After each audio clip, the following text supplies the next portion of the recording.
नमस्कार। मैं जेपी अग्निहोत्री नौकरशाह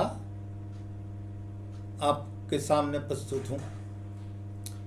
आज मैं आपको जितनी भी महिलाएं हैं, चाहे वो केंद्र कर्मचारी की, चाहे वो अन्य राज्यों की हों और या फिर राजस्थान राज्य की महिला कर्मचारी व अधिकारी हैं, उनसे संबंधित महिलाओं के अवकाश के बारे में संक्षिप्त में बताना चाहता हूँ। सबसे पहले तो मैं आपको ये बता दूँ कि चाहे वो केंद्र सरकार के कर्मचारी हो, चाहे वो राज्य सरकार राजस्थान के कर्मचारी हो, महिला कर्मी अधिकारियों को पुरुष कर्मी अधिकारियों की अपेक्षा बहुत ज़्यादा अवकाश सरकार ने दे रखे हैं और उसका उनका अधिकार है और उसका उपयोग करना भी उनका अधिकार है। और जब कभी किसी को अधिकार मिलता है और वो उस अधिकार का उपयोग नहीं करता है समय पर, तो हम यही कहेंगे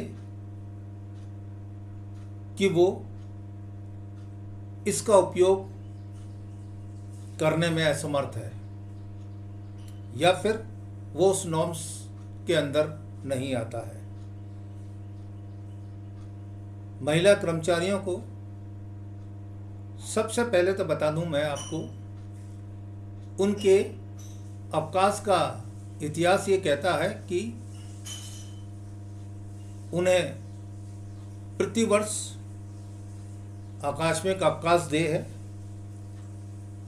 हर स्टेट का, हर केंद्र के महिला कर्मचारी अधिकारियों का आकस्मिक अवकाश भिन्न भिन्न है। यहाँ मैं विस्तार से उल्लेखित नहीं करूँगा, लेकिन हाँ इतना बताऊँगा कि आकस्मिक अवकाश दे है। इसके अलावा दूसरा प्रकार है उपार्जित अवकाश भी दे है। इसके बाद पढ़ाई से संबंधित उन्हें वो भी अवकाश दे है। कई प्रकार के अवकाश में सबसे विशेष करके अवकाश जो है वो है मैटरनिटी लीव। मैटरनिटी लीव के अलावा फैमिली प्लानिंग का अवकाश है। इसके अलावा चाइल्ड केयर से संबंधित अवकाश है।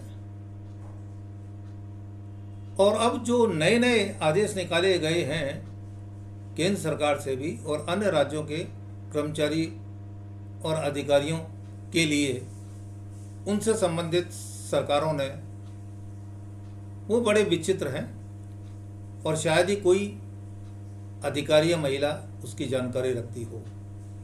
वही जो विशिष्ट प्रकार के हैं, मैं यहाँ उसमें आप लोगों को बताना चाहता हूँ।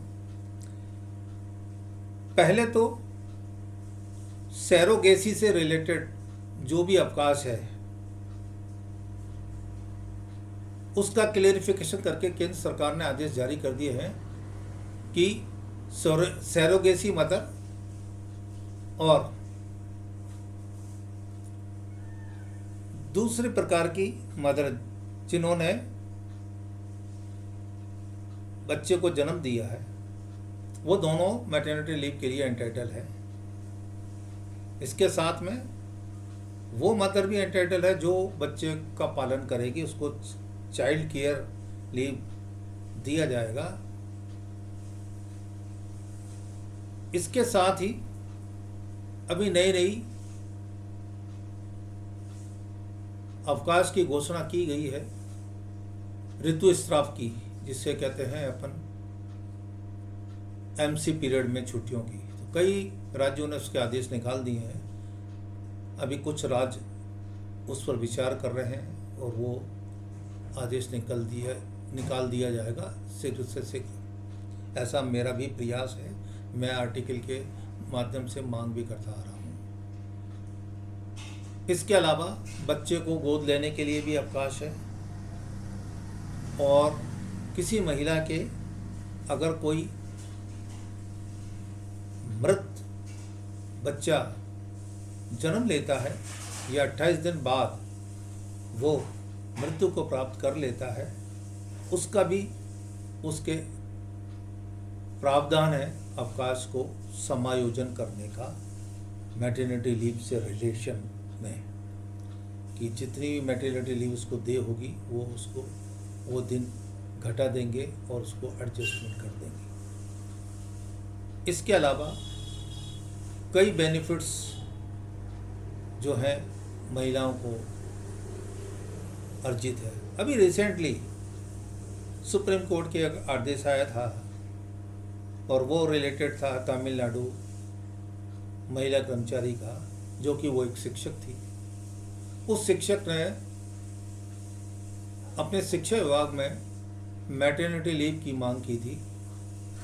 उसे मैटरनिटी लीव इस कारण से अस्वीकृत कर दिया गया क्योंकि वो उसकी कोख से जन्मा हुआ तीसरा बच्चा था, और वहाँ नियम ये है कि 2 बच्चों से अधिक अगर कोई बच्चा जन्म लेता है तो उसकी माँ को गवर्नमेंट के हिसाब से मैटरनिटी लीव दे नहीं है। तो शिक्षा विभाग ने तमिलनाडु के ने मना किया, तमिलनाडु सरकार ने मना किया। निचले अदालत में उसने रिट याचिका दायर की, उसमें भी उसको ये कहा गया था कि she is not entitled for that leave, and after that she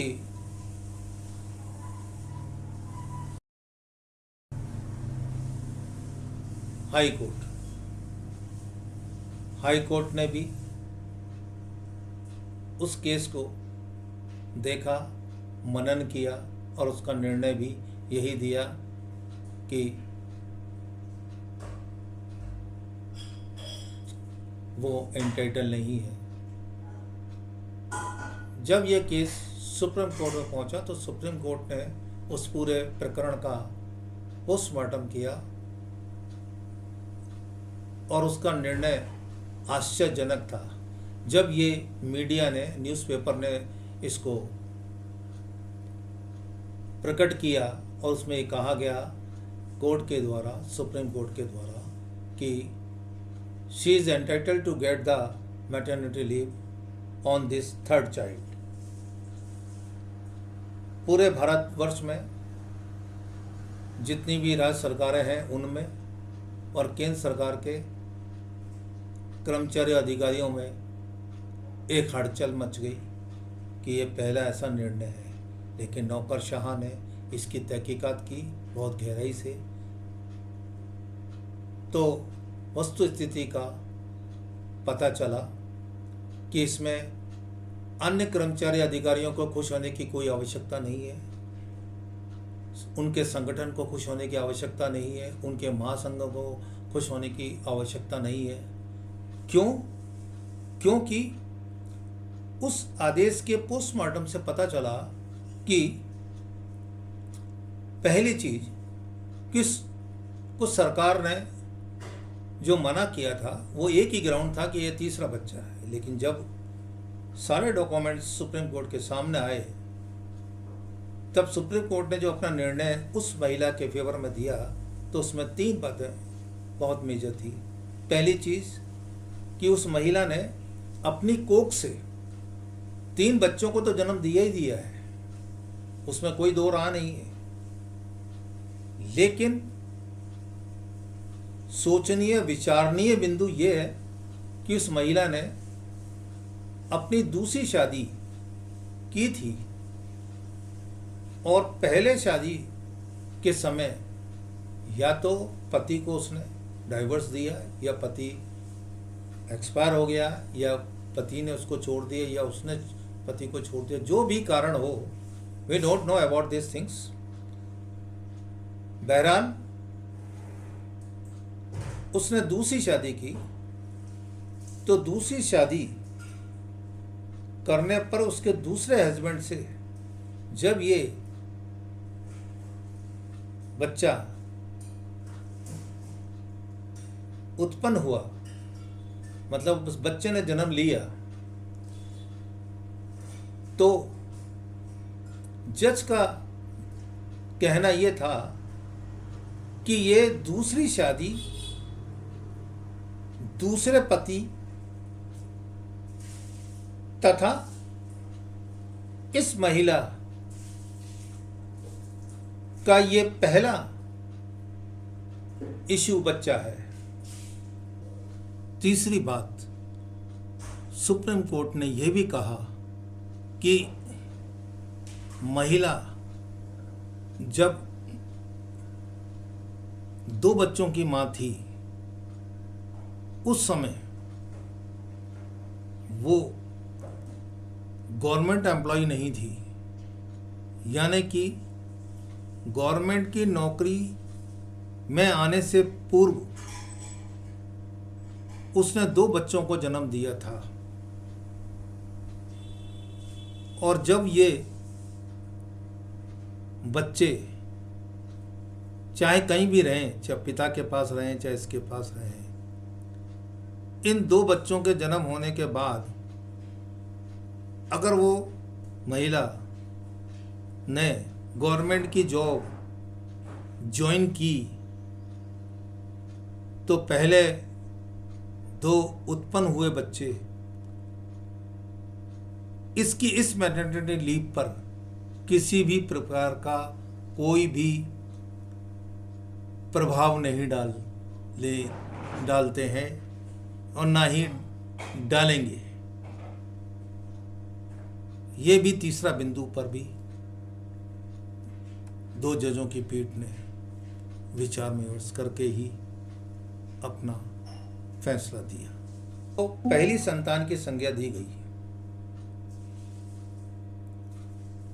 इस पर विचार करके